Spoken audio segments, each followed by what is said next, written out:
They walked in, said one line, and the entire studio fell apart in laughter. Lenny and Squiggy weren't just background characters. They were a storm disguised in leather jackets, a pair of unpredictable forces that hijacked every scene they entered. But behind that laughter, behind the applause and catchphrases, lay a story no one truly told. How did two virtually unknown comedians crash their way into Laverne and Shirley, one of television's most beloved sitcoms? And why did Cindy Williams and Penny Marshall remain silent for so long about what really happened behind those studio doors? The truth wasn't a simple anecdote about auditions or casting calls. It was a story built on friendship, improvisation, and a moment of raw, unscripted brilliance that changed television comedy forever.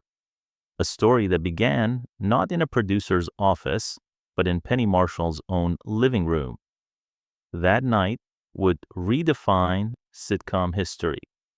Because before the cameras, before the catchphrases, before that unforgettable hello that shook the soundstage, Lenny and Squiggy were simply two young men trying to make their friends laugh.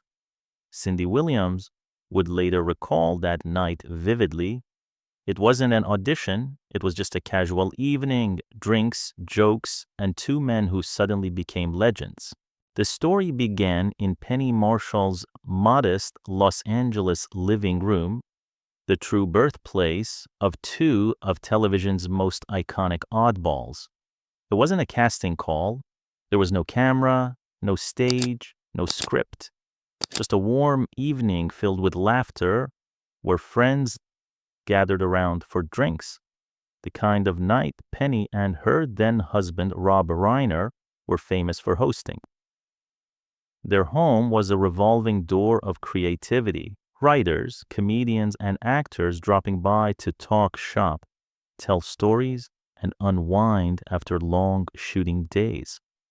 Among the guests that evening were two men who didn't quite blend into the background, David Lander and Michael McKean. Penny already knew them from The Credibility Gap, a clever sketch comedy group known for their razor-sharp wit and satirical edge. But that night, something extraordinary happened, something that would change all of their lives. As the laughter rolled and conversation flowed, David and Michael suddenly slipped into character without warning, without a cue. In an instant, they became Lenny and Squiggy. Penny would later recall with a grin. They didn't need encouragement. They just went into it. One moment, they were themselves, relaxed, sipping drinks. And the next, they had transformed into two eccentric goofballs, voices pitched high, bodies twitching, moving with chaotic rhythm, bouncing off one another with the kind of energy that could light up a city block. The room erupted in laughter. It wasn't forced. It wasn't polite. It was the kind of laughter that came from witnessing something alive and new. Cindy Williams later said, they had this rhythm. It was electric. They weren't just funny. They filled the room. And Penny saw it too. She didn't need a script to know magic when she saw it. What played out that night was pure instinct, the kind that can't be taught or rehearsed. The timing couldn't have been more perfect. Laverne and Shirley was still finding its voice. A sitcom about two working-class women trying to make their way in Milwaukee. The show had charm, chemistry, and heart. But something was missing. A spark. A jolt of beautiful chaos that could shake things up. Penny turned to her brother, Gary Marshall, the show's producer, and said, "You have to see these guys." The very next day, David and Michael were invited to the set. No auditions, no paperwork. Just a chance to do what they did best, make people laugh. When they walked onto that stage for the first time, it felt like déjà vu. They didn't act, they took over. Within seconds, the crew was doubled over, the cast was crying with laughter. It was spontaneous brilliance caught in real time. Cindy Williams later summed it up best. It was like catching lightning in a bottle, every single time.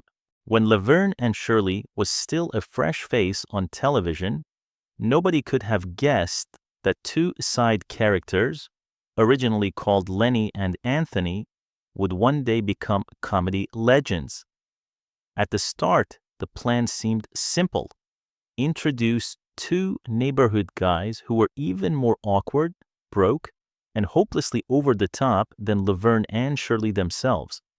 Just a quick joke, a few laughs, then gone. But that small idea would soon explode into something much bigger and far more unpredictable. According to Penny Marshall, the first version of the characters didn't even include a Squiggy. It was Lenny and Anthony, she explained years later, but there were already too many Italians. And she wasn't wrong. The show was overflowing with Italian flavor. Phil Foster's Frank DeFazio, Eddie Mecca's Carmine Ragusa. It was practically a love letter to Milwaukee's Italian-American heart. So the writers decided to change direction completely. Anthony was out. And just like that, Andrew Squiggy Squigman was born. It was a bold rewrite, one that reshaped the entire balance of the show. Squiggo wasn't Italian anymore. His accent floated somewhere between German and Eastern European, sometimes both in the same sentence, but it didn't matter. What mattered was the sound. The name Squiggy popped. Strange, snappy, cartoonish. It was impossible to forget. And next to the more down-to-earth name Lenny, it was perfect. 2 syllables that carried 1,000 laughs. The transformation wasn't just a name change, it was liberation. The characters were no longer tethered to any specific background or stereotype. They were simply bizarre, and that bizarre energy gave them room to become anything and everything. Once Lenny and Squiggy came to life, everything clicked. The accents, the physical quirks, the unpredictable banter, it all just worked. They had their own world, Penny Marshall recalled. They'd come in, talk nonsense, make everyone laugh, and leave like they had somewhere else to destroy. Even their names became part of the magic. Lenny Kosnowski, a name that sounded funny even before a word was spoken. Penny once joked that Kosnowski translated to, "Help, there's a hog in my kitchen," a perfect reflection of the duo's absurd charm. Cindy Williams called the final combination a blessing. When they became Lenny and Squiggy, it just made sense, she said. The moment they walked through the door, you knew trouble was coming. Behind the scenes, Gary Marshall recognized their power instantly. They enter, get the laugh, and leave, he said. That's money. The moment the pilot featuring Lenny and Squiggy aired, audiences were hooked. Anthony was forgotten, and Squiggy became a household name. What had started as a minor casting adjustment became one of the smartest creative decisions in sitcom history. Because once that door opened and the Squiggy's nasally hello rang out, nobody cared what his name used to be. When Penny Marshall first brought David Lander and Michael McKean to her brother, Gary Marshall, she already knew they were funny. But Gary, a genius in comedic architecture, saw something more. He didn't just see two goofballs who could make an audience laugh. He saw the missing rung in what he called his comedy ladder. To Gary, every great sitcom functioned like a social equation, a perfect rhythm between characters striving upward and those grounding them in chaos below. You needed contrast, people aiming high and others crashing low. That was Gary's formula for balance, and Laverne and Shirley fit it perfectly. Laverne DeFazio and Shirley Feeney were the emotional core. Two working-class dreamers stuck in Milwaukee's brewery life, struggling for independence and love. They were funny, flawed, and human, but even underdogs needed someone to look down on, someone wilder, louder, and infinitely less put together. And that's where Lenny and Squiggy came in. Someone's got to be worse than you, Gary once joked. It wasn't an insult, it was a structure, mathematical comedy. The girls were the heart. Lenny and Squiggy were the release valves, the chaos that made the ordinary shine brighter. Every time they burst through that apartment door, the tension vanished. They could interrupt a heartbreak scene, a money crisis, or a romantic moment, and with one absurd line, they'd reset the room. The laughter was immediate, explosive, cleansing. Cindy Williams later said, Gary was like a mathematician when it came to laughs. He knew where to place the joke, how long to let it breathe, and when to get out before it went stale. That precision was everything. Lenny and Squiggy weren't just funny, they were placed funny. Every appearance was short, sharp, and perfectly timed. Gary's brilliance wasn't just about punchlines, it was about ecosystem. Laverne and Shirley were messy but lovable. Lenny and Squiggy, they were pure chaos, which, by comparison, made the girls look composed, even heroic. Michael McKean once explained it best. We were the chaos that made their normal look sane. We were the bottom of the ladder, and we loved being there.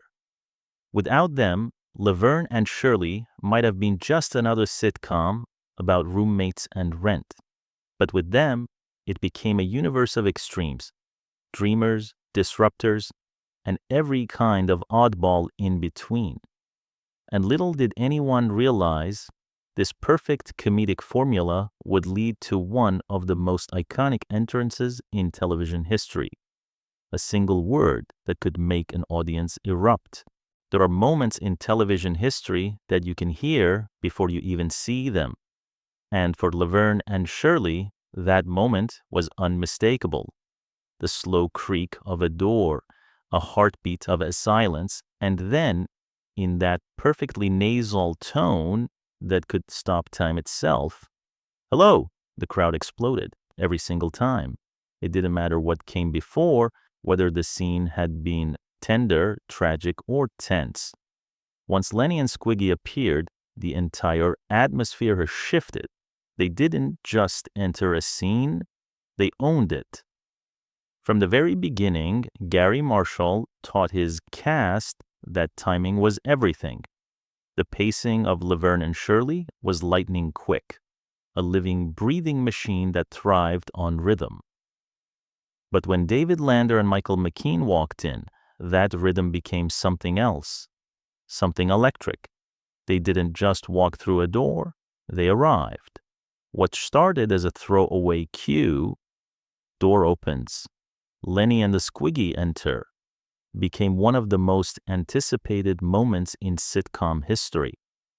Penny Marshall once said, "The second that door creaked open, the audience was already laughing. They knew what was coming." That's how powerful it was.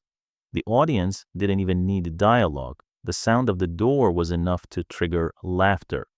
Lenny would stand tall, goofy grin plastered across his face, while Squiggy stumbled forward, shoulders tight, chin up, voice teetering between a sneer and a whine. Every movement was deliberate, every half-second pause before that single word, "hello," was calculated to perfection. Cindy Williams called it controlled chaos. She once said, "They made that entrance look accidental, but it was an art. They knew exactly how long to wait, when to move, when to speak. It was genius." Their timing was almost supernatural. They didn't need eye contact or cues. They simply knew when to strike. Every endurance was choreographed like a piece of physical comedy ballet. The lean, the stare, the pause, the punchline. And yet, despite all that precision, it still felt spontaneous, like lightning striking twice every episode. They broke every rule and somehow made it feel right. They'd burst into the girl's apartment uninvited, interrupt a love confession, ruin a heartfelt moment, and the audience loved them for it. Michael McKean later revealed, sometimes we'd just open the door and stand there, no line, no words, just us. And the audience would roar. That's when we knew we had them. That one word, hello, became more than a greeting. It was a lesson in comedic timing, a promise that no matter how serious life got, laughter was just one doorway away. Penny once joked, we should have been paid extra for not cracking up. That door, that simple, squeaky door, became one of television's most sacred thresholds, because everyone watching knew that when it opened, magic was about to walk in. The cameras rolled, the audience roared, and somewhere amid the chaos, Cindy Williams and Penny Marshall were biting their tongues, literally trying not to laugh. Because when Lenny and Squiggy stormed into a scene, no one was safe. The energy they carried wasn't just funny, it was contagious, wild, and a little bit dangerous. Once that door opened, it felt like a spark hitting dry grass. The laughter didn't spread, it erupted. Penny once joked, I almost bit a hole through my tongue trying not to laugh. And she wasn't exaggerating. David Lander and Michael McKean had a talent that very few comedians possessed, the power to break even the most disciplined actors. They didn't just deliver punchlines, they lived them. Every gesture, every twitch, every pause was a gamble between brilliance and disaster. But the secret was their chaos had a structure. Gary Marshall ran Laverne and Shirley like a clockwork machine. Every joke was timed, every movement rehearsed, every laugh earned. Yet somehow, David and Michael managed to sneak in unpredictability within that order. Michael once explained, we improvised, but we always kept the ball in play. You don't throw your partner off, you make them shine. That was their unspoken rule. Make it better, never break it. Still, accidents happened, and sometimes those accidents became gold. Cindy remembered one scene where their entrance was so explosive, the door slam made the studio lights flicker. We just kept going, she laughed. Everyone was laughing. The crew, the audience, even Gary. But somehow, it worked. It always worked.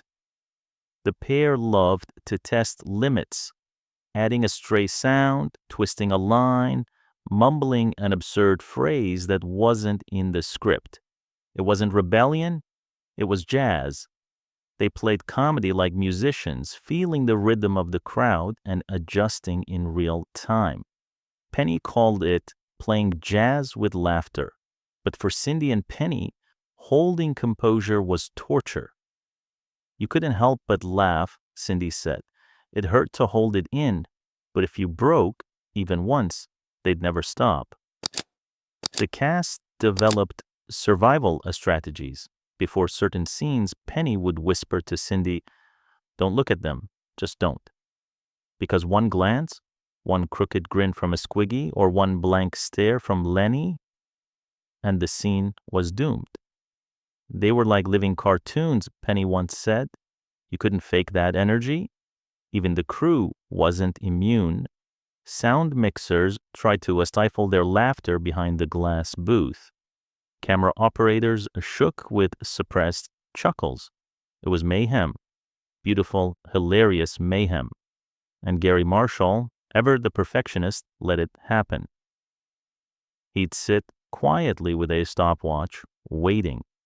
When the laughter hit its perfect peak, he'd turn to the editors and say, "Keep it." He understood something profound. Those moments, the half-suppressed grins, the trembling shoulders, the near breakdowns, weren't mistakes. They were proof that the comedy was alive. Every time Penny or Cindy nearly lost it, the audience fell deeper in love with them. And when the laughter finally faded, when the cameras stopped, everyone on set knew the same truth. Lenny and the Squiggy didn't just bring a humor, they brought a kind of chaos that couldn't be faked. Being funny was one thing, but holding your ground in the middle of chaos, that was something else entirely. For Cindy Williams and Penny Marshall, that balancing act became their daily routine. They weren't just the leads of Laverne and Shirley, they were the anchors holding a hurricane in place. Every time Lenny and the Squiggy burst through that door, the entire room shifted. The laughter was instant, the energy uncontrollable, and for a brief, exhilarating moment, the whole show teetered between discipline and madness. In that fragile space, Cindy and Penny danced an invisible ballet of control. Their chemistry as Laverne DeFazio and Shirley Feeney was the show's beating heart. Two women navigating friendship, love, and factory life in Milwaukee. But when David Lander and Michael McKean entered, that heart had to beat louder, steadier, or risk being drowned out completely. Penny later joked they'd walk in, say one word, and the audience would forget we were there. It wasn't bitterness, it was respect. They understood that Lenny and Squiggy weren't competition. They were contrast. Cindy put it perfectly. We were the rhythm. They were the cymbal crash. If the girls didn't stay grounded, the whole show could have spun out of control. It was their job to keep the story alive while the world around them exploded in the slapstick brilliance. That required enormous discipline. Penny, who trained under her brother Gary on The Odd Couple, knew that great comedy wasn't about who was funniest, it was about a structure. You can't have everyone swinging at once, she said. Somebody has to stand still so the audience can see who's moving. So that's exactly what they did. They mastered the art of stillness, the knowing glance, the slow burn, the silent reaction that made the punchline land twice as hard. When Lenny blurted something ridiculous or Squiggy stumbled over his words, Penny and Cindy would share a single look, half disbelief, half exhaustion, and the audience howled. They didn't compete for attention. Their reaction was the comedy. Behind the scenes, though, it was precision work. We had to protect the characters, Cindy said. If we broke every time or gave into the chaos, Laverne and Shirley would stop feeling real, and if they weren't real, the audience wouldn't care. To survive, they built what they jokingly called emotional armor. Before each scene, they braced for anything. A surprise sound, a random noise, a line twisted out of nowhere. They had to be ready for all of it. Even Gary Marshall reminded them constantly of the show's cornerstone. The women are the story, the boys are the thunder. Lenny and Squiggy were the satellites, the comic meteors orbiting around the gravitational pull of two women's friendship. And it was that friendship, authentic, loyal, and full of grit, that made Laverne and Shirley something truly special. Even when the men stole scenes, it was Penny and Cindy who brought it all back home, guiding the audience gently from laughter to heart. Cindy once said, "There's a rhythm to comedy. If everyone's trying to steal the scene, the joke dies. Our job was to let the audience breathe and then laugh again." But soon, that rhythm would be tested in ways they never imagined. because real life was about to step in and change everything. When audiences think of Laverne and Shirley, 1,000 nostalgic images rush back. The matching uniforms, the catchy theme song, the joyful chant of Schlemiel, Schlimazel, echoing through living rooms across America. But through that laughter and memory, one image still stands out. Two men bursting through a door, grinning like they owned the place, Lenny and Squiggy. They were chaos with a heart, two lovable misfits who didn't quite fit anywhere, yet somehow made everything complete. Their legacy wasn't about perfect timing or scripted humor. It was about showing that imperfection, done honestly, could steal the spotlight. Penny Marshall and Cindy Williams always said the show wouldn't have been the same without them. They were the relief, Penny explained. We carried the story, the emotion, the tension, and then, boom, they'd walk in and reset the room. It was magic every time. Every entrance from David Lander and Michael McKean was like a spark, a jolt that woke the entire audience up.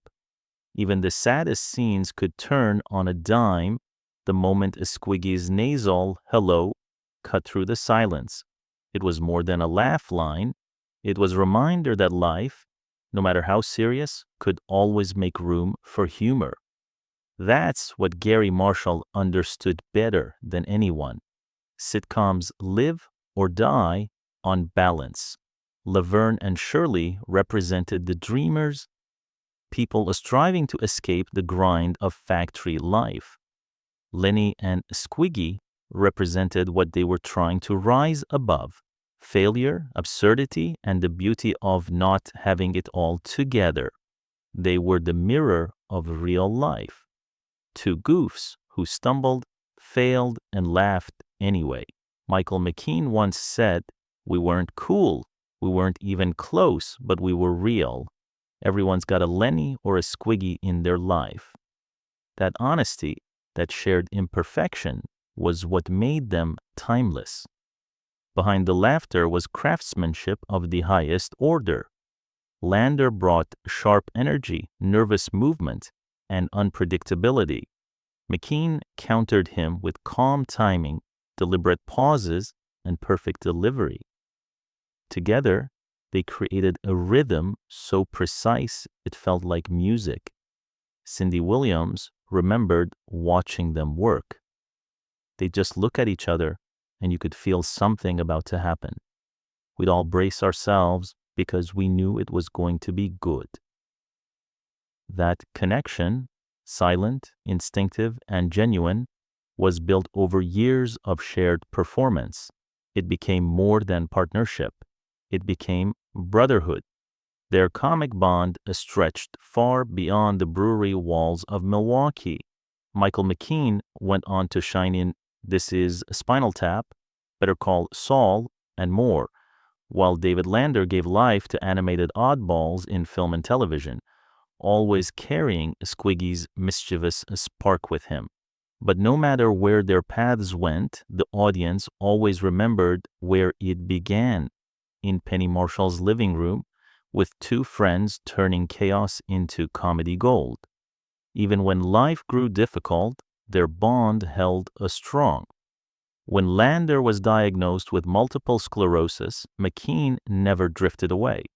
He visited often, bringing laughter back into hospital rooms the same way they once brought it into living rooms.